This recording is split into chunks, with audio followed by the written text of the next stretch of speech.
Like, it was a pretty dark time. Like, I went into I drank myself stupid. Obviously, like, people looking in, it was just me on my birthday, but I think it was a lot more than that looking back on it. To work my way back up and get it, it was, it's hard to put it into words, but on top of the world. Rob striking coach messaged me on Instagram. It was like, leading up to his Darren Till fight. Guy rang him. He's like, "Oh yeah, we'll come up in 2 weeks," and then just went from that to that. So I've sparred with Rob pretty much every one of his fights since then. It's a possibility. I think my style suits MMA a little bit too. And before we met, like, I'd go out. I had like a Jon Jones kind of mentality about it. I'd go out the weekend before a fight. It's so dumb. I'd go out the weekend before a fight. Charlie Bubb is one of the greatest current prospects in Australian Muay Thai and kickboxing. Aptly known as the Smiling Assassin, the friendly and jovial Bubb is the WBC 79 kilo world champ and also a 2-time K1 world champion. But it hasn't always been smiles for the 26-year-old fighter from Orange. Bubb had to overcome some serious mental demons stemming from his past and the COVID pandemic. Over 14 years in the game, and the tradie by day has big plans. He's even eyeing a possible transition to MMA if he so desires. Someone who could help him with that transition would be one of his main sparring partners, former UFC world champion Robert Whittaker. I sat down with Charlie to find out how a bloke from regional New South Wales got into the sport and how the future got to be this bright for Bubb.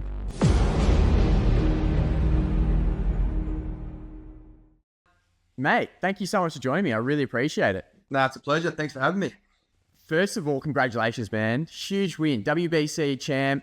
That's massive. What's it like to get that title belt, mate? Obviously it's amazing. It's what I've been working for 14 years before it happened.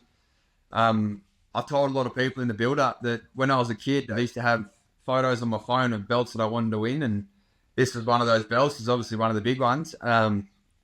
Just to finally get that achievement after losing my opportunity 3 years ago, to work my way back up and get it. It was, it's hard to put it into words, but on top of the world. Yeah, for sure. So when you say you lost the opportunity, I saw, like, I've just been doing a bit of research on you and stuff like that, and I saw a lot of stuff to do with COVID, and that kind of put a lot of kind of stoppages on your career and stuff like that. Was that what you're talking about there? So obviously it did. I didn't fight at all in 2020. Like, in 2019, I had, I think 5 fights, all wins. I was on a roll. I was number 1 in the WBC rankings, and then, COVID happened, and I didn't fight in 2020 at all. And then 2021, I fought for the WBC world title against George Mann over in Perth, and I lost that on decision. And then that's when the country went into lockdown and just a shithole again. So we didn't know whether we were going to fight. I'll be honest, man, I opened up. Like, I got told if I didn't get vaccinated, I wouldn't be able to fight again. Like, my beliefs, my views, I didn't get vaccinated. So to me, I didn't know if I was ever going to fight again, from what people were saying and from how the world was.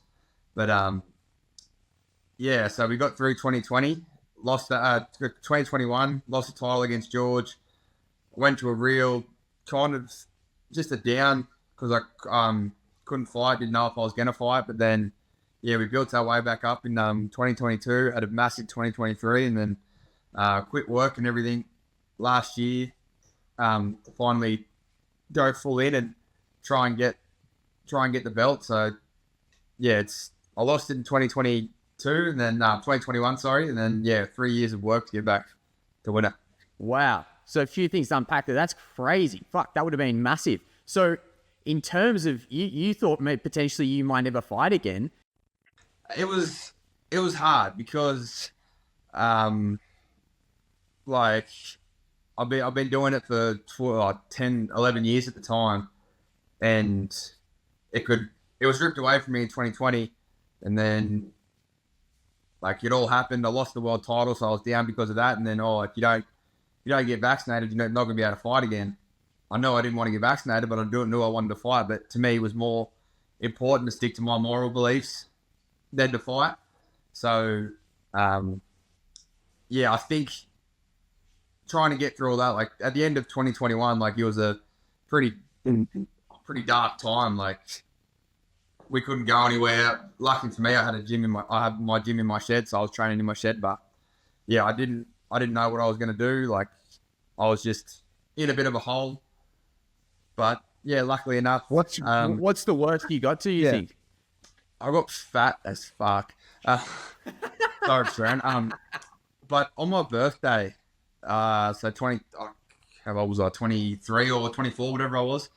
Had a few mates around for a few drinks and that, and I went into I drank myself stupid. Few drugs were taken. And yeah, I was literally passed out by like 4 o'clock, and it was just a mess. So yeah, coming back. So that's obviously, like, people looking in, it was just me on my birthday, but I think it was a lot more than that looking back on it.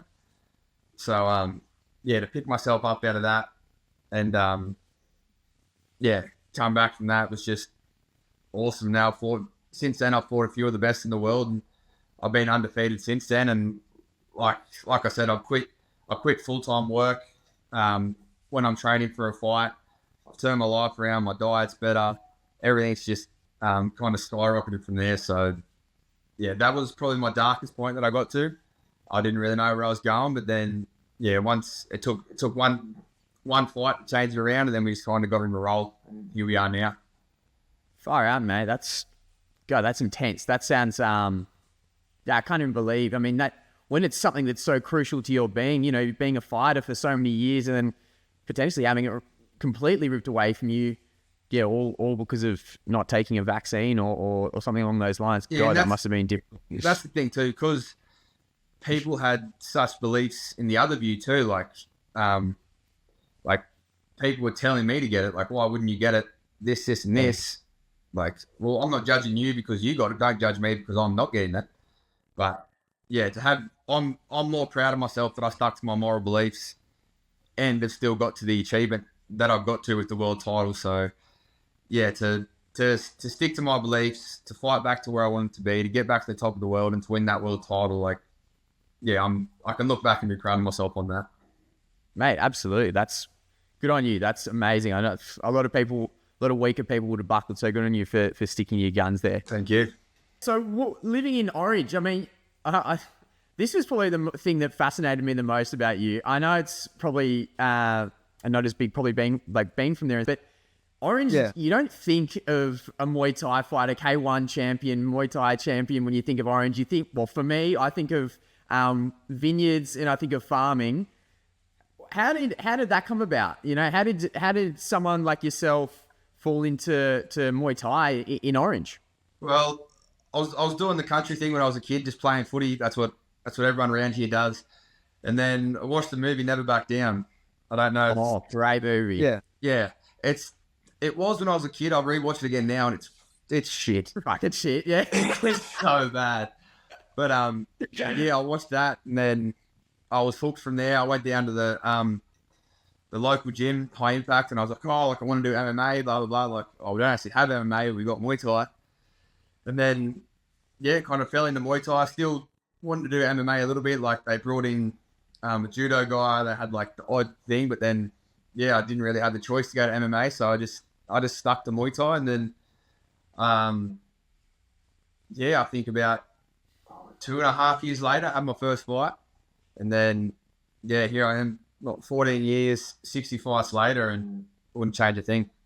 Mate, good on you. It fires me up when I hear about people like you who are consistent and they just but from random places. I mean, I guess it goes to the point. It doesn't really matter where you're from now. Everyone's got the internet. Yeah. You know, a lot of gyms all over the world. There's, you know, trainers go out and live in, you know, the middle of nowhere. Not that Orange is the middle of nowhere, but like going out to small, like regional places, and, you know, they start these massive gyms. I mean, you need to look as far as like Alexander Volkanovski. He's in, you know, Windang, in Wollongong. I mean, it's not like the middle of Sydney or something along the lines of that.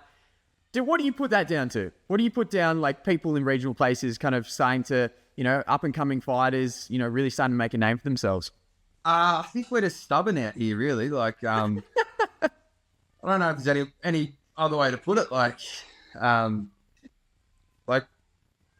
don't know. I'm a tradie that wakes up at 4 o'clock to train, goes to work, comes back, trains after work. Like there's nothing else to really do. Like I went through my phase of going to the pub and all that, and it just doesn't interest me as much. Like I want to, and yeah, I just think coming from Orange, we're pretty good at sport. Like anyone that we've got a few players in the NRL, we've had a few good boxers. So yeah, now it really interests me to be that benchmark from Orange and like put it on the map. And that's the thing that I really wanted to do. A lot of people would say to me like, "Oh, you're going to move, you're going to do this, you're going to do that." But I wanted to win the world title with my team here, like with Danny, with Andrew. I wanted to just win it with like 3 runabout blokes here that just like I'm a carpenter, Andrew's a painter, Danny works at the mine, so it's like we're not from a big fancy gym.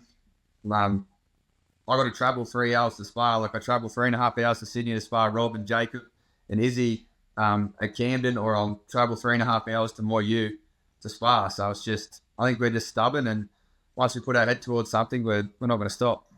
Mate, I love it. That fucking fires me up. Good on you, brother. That's awesome. Run me through your childhood. I mean, I'm still trying to get my head around, you as a person growing up, in Orange. What were you like as a kid, and what was the moment that you were like, yeah, Muay Thai, this is going to be me for the rest of my life, I think? I don't really think, I didn't really have a moment. Like growing up as kids, so originally there's 3 of us. I'm the youngest of 3, and we didn't have the best upbringing in a way, like messy divorce through parents and all that. Like it's just didn't have the best environment around us, but we were always driven at sport. Like my two older brothers, they could have played NRL. Like my middle brother Travis is one of the most athletic blokes I've ever met. He got all the genetics. I got fuck all of it. So I'm finding an uphill battle every day. But yeah. So growing up, we just always had that push through sport. Like it was either rugby league or it was like touch footy, cricket, whatever. And then got into Muay Thai, and then I don't know whether there was the moment. Like I still just remember being a kid. I used to have the key to the gym, and me and my brothers would go in there on a Sunday, and we'd sort out any beef that we had in the ring with a set of gloves on. Like that's just how it was. And then through that I did get in trouble a lot at school. Looking back on it now, at the time I realized it's because of my environment. I was acting out. But yeah, like I got in trouble at school, but luckily enough for me, one of the teachers at school, Anthony Wharton, was actually the owner of the gym that we were training at, and I just left because I got suspended and everything. And my old man didn't want me going there. So then he said, "Look, you come and train with me. Like, you don't have to pay. I'll take care of that." And then going through that, I just feel like I owed it to him. And then I just got to a point, I'm like, "Nah, you owe it to yourself. Like, you haven't had the best start. You're a bit behind the line, but just you sort of push through." And then, yeah, like I said, I got in trouble. I reckon I got suspended from school. Oh, shit, a lot. I don't know I think I just wanted the attention. So then instead of getting the attention from getting in trouble, I thought, well, I may as well get the attention from fighting. So once I had my first fight, that's when it really like just switched over. That's where I was getting my attention from, and then it's just stuck from there. Like I can't pinpoint an exact moment, but my first fight was just an unreal feeling. Like you can't explain unless you fought before. You can't explain the nerves, the excitement, the sitting backstage wanting to pull out. Like you just like, I can't do this. What the fuck am I doing this for? But then the second you get in there, it's the best thing in the world. And then the feeling of winning, the feeling of achieving something, and then I just got hooked. And then I think it's just proving people wrong, proving myself right, and it's driven from there, really. That's awesome, mate. Was there any kind of like specific moments when you were a kid that kind of molded you? Maybe something really intense, or like a certain thing that you had to go through that's kind of made you into the man you are today, you reckon? I just think the environment we're raised in, like without getting too deep into it, it was just real messy divorce between our parents. A lot of he said, she said stuff, and it was just it's just that environment made me stubborn, made me like the driven person I am. I think, like between the three, the three brothers who went through it, we're just, if we have our mind on something, you won't change it. So, going through that as kids and not knowing who we're going to, what's going on, that's just molded me into the stubborn kind of person I am. I think it's a good personality trait. My fiance would say different, but you don't realize how important a strong family environment is until you see it. So I didn't realize until I got older that like, families aren't supposed to be doing this. Like, we're supposed to, like, it's weird. It was weird for me. The first girlfriend I had, seeing their parents together at Christmas, because I didn't have that. I don't have a memory of that. So going through that as a kid, that's shown me what I didn't want to do in my life and how I wanted to steer it towards something else. And once I started getting in trouble at school, I got in trouble with the police a couple of times. Now, like, that's just me wanting to completely flip 180, and now I can tell my kids in the future, no, this is how you are, but you can change whatever it is if you're determined or whatever. That's the way to go. Yeah, that's awesome, mate, and that's very true to any kind of, I guess fighting does instill that in you, doesn't it, as well? It makes you, proves to yourself that, if you stick at something and if you're consistent, you can better yourself. And it's a very humbling and experience being a fighter, I reckon, at a lot of stages. Exactly. And if I didn't start Muay Thai, like when I started Muay Thai, my eldest brother was a brickie and I'd go to work with him and I was like, I'm not going to be on a job site. I fucking hate this. This is shit. Yeah. But learning Muay Thai, like, you obviously get your ass kicked the first 2 years. Like, people wonder why Muay Thai fighters are so humble. It's because they've gotten their ass kicked. Like, a lot of fighters aren't assholes because we know what it's like to get our ass kicked. Yeah. But then you stick with it. It's the same thing. Like, staying with fighting is what's got me through my trade. What got me through my apprenticeship. Now I've got my own business. Like, the mindset of fighting helps you outside of life more than you would believe. Moving on a little bit, I wanted to chat about, Whittaker, you were touching it on there before. You go out and do a bit of training and sparring out with, those guys out there in Sydney. What's that been like? I mean, getting to train alongside someone like Rob Whittaker, that's huge. I mean, that's a massive experience. What's it like getting to go train with those guys? Yeah, it's unreal. So literally how it started was Rob's striking coach messaged me on Instagram. It was like, leading up to his Darren Till fight. Wow. So it was 2020. I didn't have any fights coming up. It's like, oh, hey mate, do you want to come up? And I was like, that's weird. Like, he had his number there, and it was like 8:30 at night when I saw the message. So I got on and rang him. He's like, oh yeah, we'll come up in 2 weeks, and then just went from that to that. So I've sparred with Rob pretty much every one of his fights since then. But the best thing for me is I've made really good friendships there. Like, I've made that a team. I've done some wrestling up there. I've done some jiu-jitsu with the boys. Like there's some really good mates up there now. And being from Orange, obviously, like we're a part of a team with Danny and Andrew, my trainers. Yeah. But I don't have those teammates with me. So going up there, training with those boys, it gives me that team feel. Yeah. So it's to get up there and to do that with a team that's so professional like that. You got 2 UFC fighters, you got Izzy in 1FC, like to go there and see the professionalism of everything and how everything's to a T. Like, you get there, it's righto, we're sparring at 12:35. So like 12:35 goes, like we're like it's time to go. So yeah, to be out there with those boys is awesome, and it's improved my discipline a lot more coming back to Orange. Really? Wow. Oh, that's awesome. Because obviously, yeah, the discipline there is just amazing, and Rob Whittaker's an absolute superstar. What's it like, getting to obviously getting to do a bit of training with them, like stand up, but yeah, the wrestling you were speaking about it then before. Like, could we potentially see you moving over to MMA eventually? Would you like to do something like that? It's a possibility. I think my style suits MMA a little bit too, and obviously I spoke to Alex about it. Rob's trainer. I spoke to a few of the boys.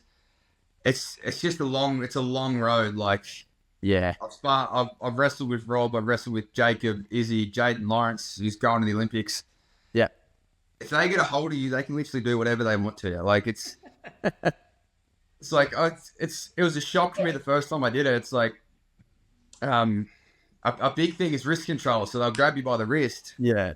And you just can't get it off you. Like, yeah. It's so demoralizing. But it's a good thing in a way too, because it keeps me humble. Yeah. Like being so at the top of one sport and going to the absolute bottom of another. But yeah, it's a possibility. Like, I'm out here begging for fights at the moment, Muay Thai, kickboxing, K1, whatever, and the opportunities aren't coming. So I've obviously talked to those boys about it. Benny Johnson from Queensland, the Fight Centre, I spoke to him about it. We're good mates. He's the eternal MMA champion at the moment. He's trains with Izzy at City Kickboxing and all that. So I spoke to him a lot about it, and yeah, if it keeps going the way it's going and I can't get the opportunities, it's definitely a big possibility. That's interesting. So what, people aren't wanting to fight you, or is it like a bit of, it happens to so much in sport. I swear people say they're keen to fight and then they get injured and stuff. Do you think it is people just not genuinely wanting to fight you because of your record? Yeah. It's definitely not my record. I think it's my fight style. Yeah, right. Like, I got a real Shark Tank kind of fight style. If I get you, I'm gonna take you to deep waters and make you bleed. Like, that's my fight style. Like, I'd rather, the thought of losing scares me more. I wait to say that the thought of losing drives me more than the feeling of winning. Yeah, right. So I'd hate to lose, but I want to also speak about, what do you do for fun? I mean, I know.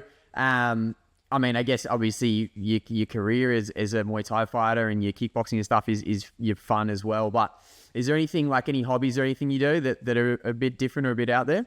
I was actually talking to a mate I work with about this. Like, I said to him yesterday, I was like, is training just our hobby? Like, it's, we got no time for anything else. So like, at the moment, I've just started a new strength conditioning program. So like, that's my hobby at the moment, getting better at strength conditioning and going that way. But hobby wise, if I'm not at work, I'm in the gym. If I'm not in the gym, I'm hanging out with my missus. I'm doing that. Like, I'm just trying to create a life that I don't need a hobby away from. So like, that's awesome, man. Between work, between training, between my fiance, I don't feel like I need a hobby to get me away from it. Yeah. Talk to me about your fiance, mate. Sarah, yeah. So talk to me about her. How has she kind of helped your career as a fighter and as a person, I guess? She put me definitely on a straight path. Before we met, like, I'd go out. I had like a Jon Jones kind of mentality about it. I'd go out the weekend before a fight. It's dumb. It's so dumb. I'd go out the weekend before a fight. I'd go out every weekend leading up to a fight. Like, you're 20 years old, you're single, whatever. Go mad. And then, I met Sarah in 2020 during lockdown. And then I was still off the rails a bit. Obviously, like we spoke about, after losing the world title fight, after being told I might not fight again, but then we've just really evolved together. We both have a lot of the same views towards life, towards diet, towards our future. Like, we want the same thing, and then we've kind of evolved from that. And then after I fought Jake Lund last year in September and beat him, and we're going to Europe on the Monday. The fight was a Saturday. We're going to Europe on the Monday, and then Sunday night we're in Cronulla, and I thought, oh, no better time. I'll get down on one knee and make it official. So did that, and then we're going from strength to strength. She's during fight camp, like I'll be trained, like be up at 4. By the time I finish work and finish training, like I don't want to cook dinner. So Sarah's there cooking dinner. She's a big rock. She gets me. She's my motivation to make our future better, really. And I get married in October, and then sky's the limit from there. We'll see where we can go. Wow, that's awesome. I'm getting married in November. That's fucking, how good is it? How good's the lead up to planning the wedding, mate? It's not good. It's stressful. Are you doing any planning? What's the go? Oh, I have ideas, yeah. Yeah. Mate, that's like me, eh? We're joking that it's Chelsea, my partner's wedding, and I'm invited kind of thing. So yeah, it's the other day, and it didn't go down very well. It ended up in a bit of an argument. But it's like, fuck, mate, I don't really, like, I'm happy that she's happy, that and I'll help her as much as I can. But yeah, honestly, it's not my thing to kind of go out and pick, these different things. Same thing. And it's like, I don't have a big family.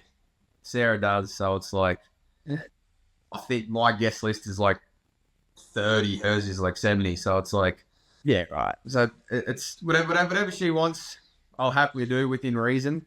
But like we had a bit of an argument / discussion the other day, and we both pretty much, she said, like, I'm stressed now, but like I can't wait for the day. And I'm like, yeah, that makes sense. Like I only see her stressed now, and I didn't know if she was actually excited. But once she tells me she's excited for the day, I'm like, all right, let's just get it done. Where are you having the wedding? Just in Orange. We got we're looking at places everywhere. We looked at a place in Jervis Bay, I think it was. It was like 60 grand just for the venue and everything. So what was the place called? Yeah, the Cove. Oh yeah, we were gonna have ours there. We're actually having ours at their other venue. Is that in Jervis Bay still?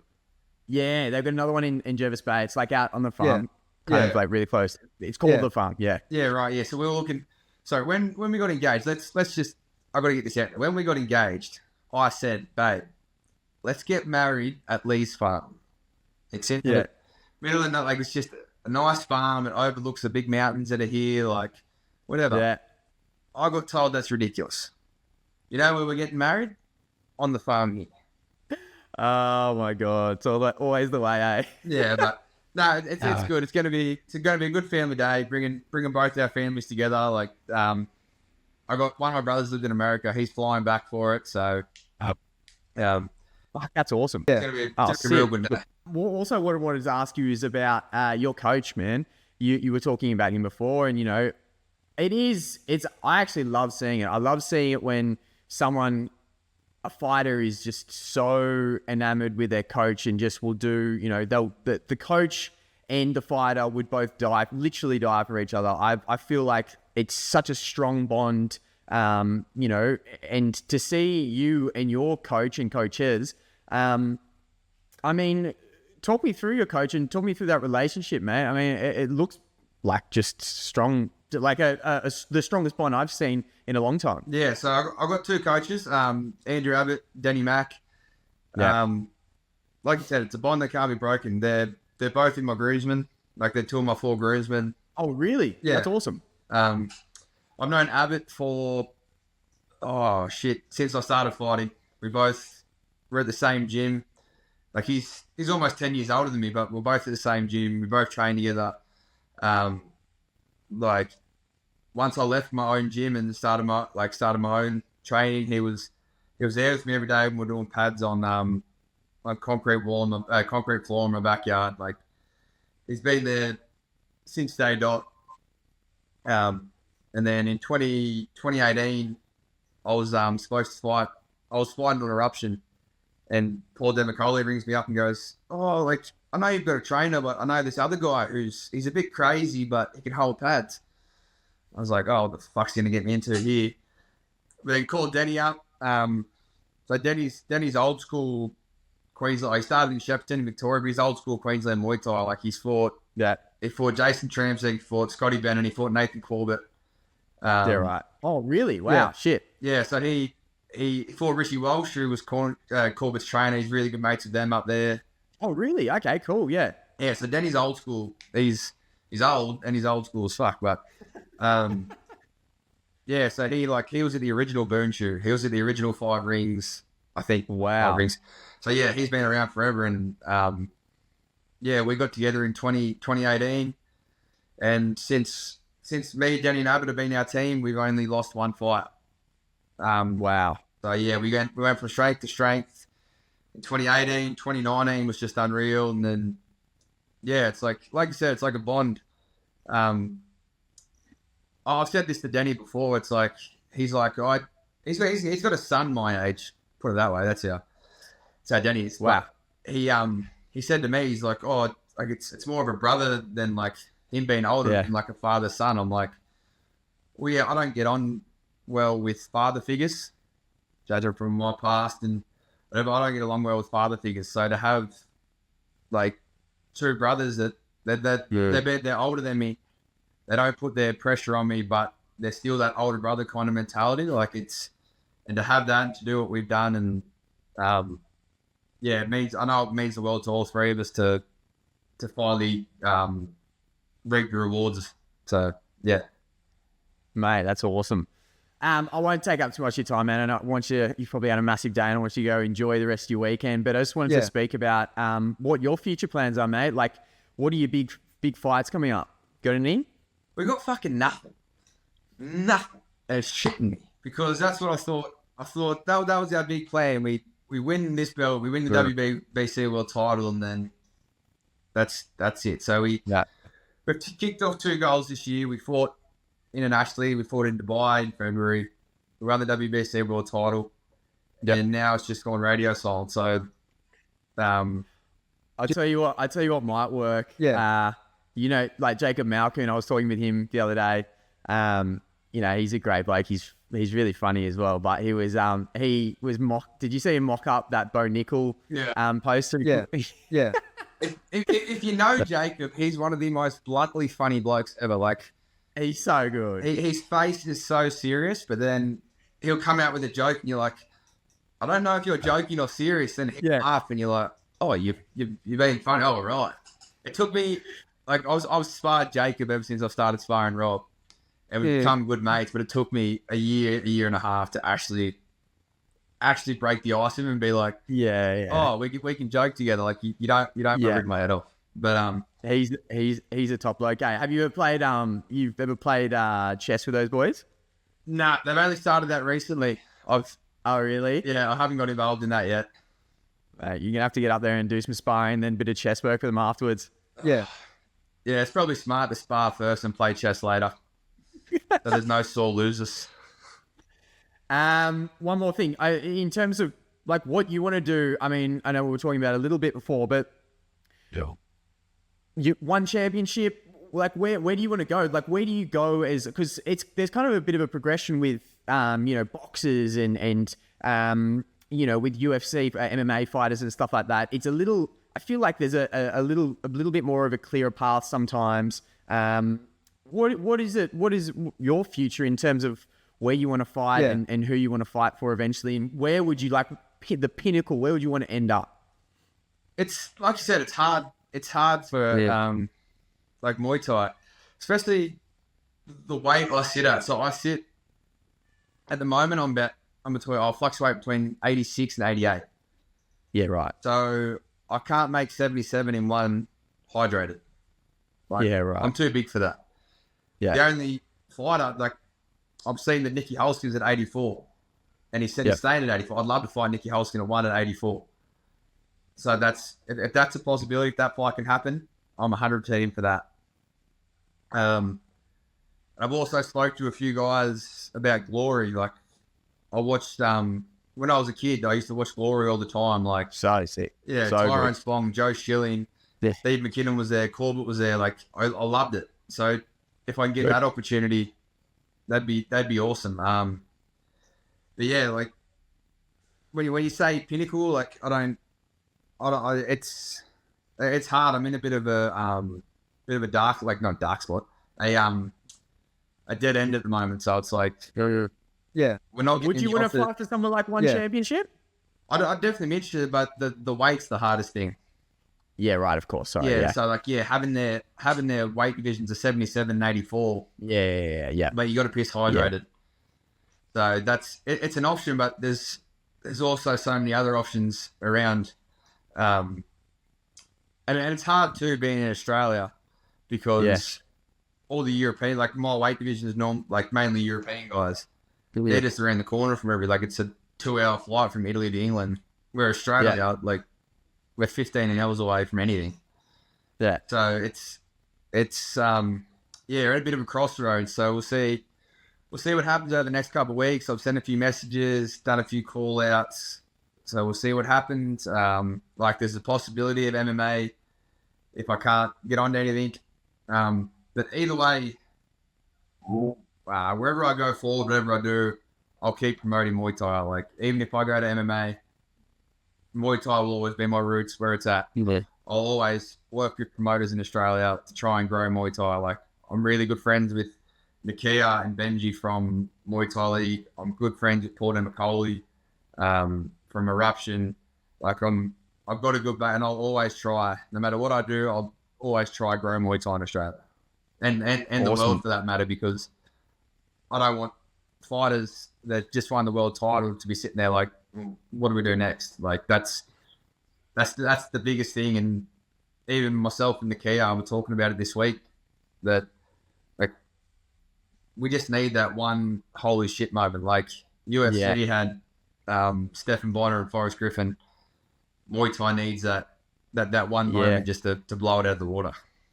Yeah. Awesome, and like mate. we've had a lot. Like I watch MMA with a few of my mates here, and they're like when they start to wrestling, they're like, "Oh, this is boring." I'm like, "Well, fucking go watch Muay Thai then, or go watch this product is right here for you." But it's that'll always be my goal to try and grow that. Yeah. Well, awesome, mate. Well, I love hearing it, and I thank you so much today. I really appreciate you spending the time, and like I said, you probably had a massive day, and if there's anything I can do in the future, or you want to chat about anything, and mate, I'm always here, always keen to chat. So just send us a message, and ready to go. 100%, bro. It was awesome. Like I said in message, I haven't done this in a long time, so to get a good chat with someone else that's passionate about the sport, that knows what we're talking about, it's awesome. So if you ever want to invite me back on, I'm always here to yarn. Always, mate. Yeah, absolutely. Yeah.